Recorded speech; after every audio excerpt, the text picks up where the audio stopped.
It could be the same product, it is somewhere else, but it's not yet in a geographical area that you are seeking to establish. That could also be a gap. Value creation. You can make money faster through creating value than through extraction. Many times you want to do business to extract money from people's pockets. And that is why you realize, and especially in a church setup, when you do business, you want people to sympathize with you because you go to the same church to buy your product for that reason. That is not a reason enough. Just because I know you and you are my relative, you ought to create value. It is me who should be looking for your product. You shouldn't overconvince me simply by appealing to the soft side of how we know each other. That means there are some victims here. The other thing, bookkeeping. These things, they sound very banal. They sound easy. Bookkeeping. There is a story I keep giving all the time, and I'll give it. There is a time, me and my siblings, tukaenda nyumbani. Of course, we have a cow, like all of you in Mashinani. Or we had. So my mother anatembea Nairobi, siwezi lala hapa, nani atakamua ng'ombe? All the time, anaumwa na mgongo. Nini? Ng'ombe. So siku moja tukaenda, kamwambia madheka hapa chini. Kuja na kalamu. Hebu tuone hii ukulima yako inakufikisha wapi? Unapeleka kwa dairy how many liters? These liters. Okay. Ukiendea, unapeleka dairy, then unaendea chakula ya ng'ombe kwa dairy. Hata hiyo arrangement iko hapa Nyeri. So you are given the net after wametoa chakula.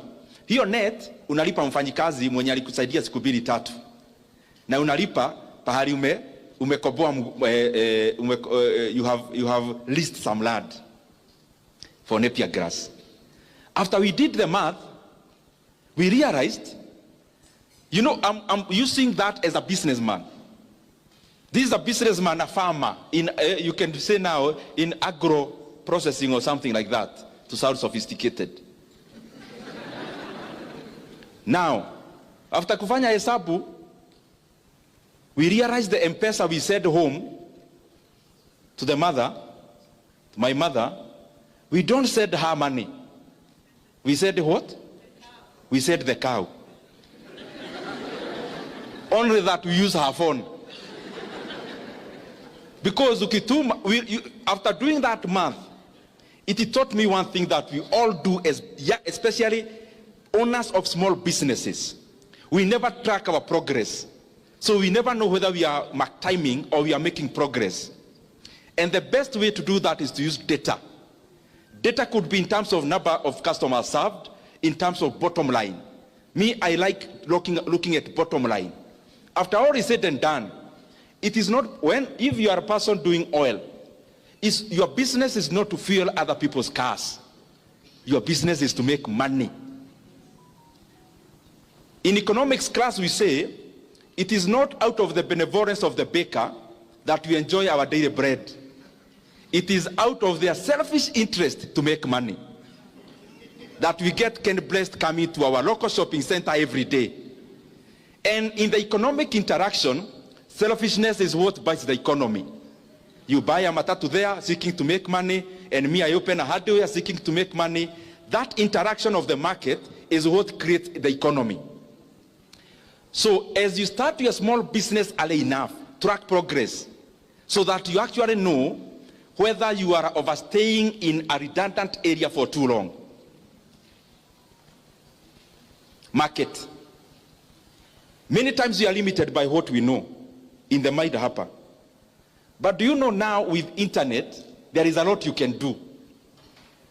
You look at market, whatever product you come up with, and please, especially those whose businesses are in the mind, polish your idea slightly further.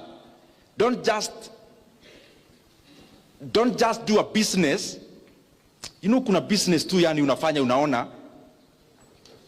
You need to think deeper. especially those who have not yet risked or staked their money, use more time to think than start. So that you first of all think about the market. The market may not be limited to where you already know and can see with your eyes. Study. I'm not saying you hire professionals to do that. Do basic, even with the internet. Those who are already doing business and you have some capital, focus on there is something I keep thinking about, and I also do. Look for businesses whose barrier of entry is high, almost blocked. The highest margins are in businesses that have got high barrier of entry. Barrier of entry may be in terms of knowledge. Barrier of entry may be in terms of capital. For example, if you had 2 billion shillings in Kenya now today, and you are talking about building a real estate in terms of flats, me, I wouldn't, because everyone can do that. For example, if you look at banking in Kenya, yes, the core capital was increased. It has been 1 billion shillings. But do you know there are so many Kenyans with that kind of money? That is already a niche where the barrier of entry is too high. So even if there are like 40 banks, they operate like oligopolies. And that is why you realize in Kenya, unless it is totally run down, few banks make losses. I'm just making that as a cursor. Look for a business with a higher barrier of entry so that you can enjoy longer margins or bigger margins. This is the other thing I want us to really interrogate.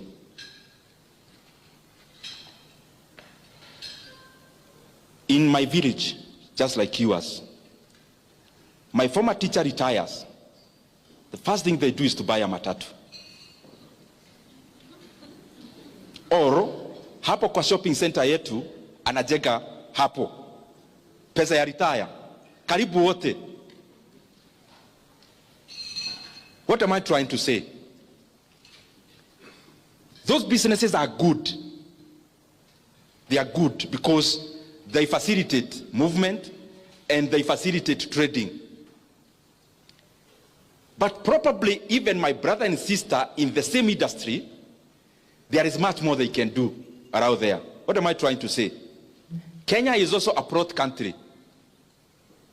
Yani kama huna we measure your success by how many plots you have.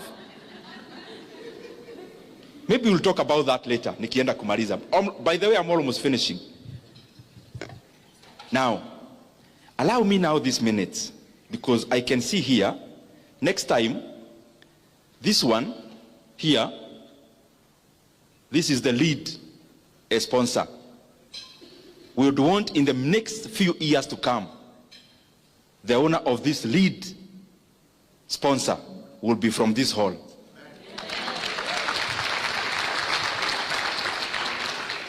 And therefore allow me the remaining minutes, even if you do not understand what I'm saying, and I only talk to 2 people who will do that, I'll be satisfied. So if you do not understand the things I'll be saying, uniwie radhi. Because I would rather talk to 1 table who may actualize, become this, than talk to all of you and start small dots of businesses. And because we have brain and capacity to all be here, let in the next few years, there'll actually be an auction in this hall, all of us bidding to be this.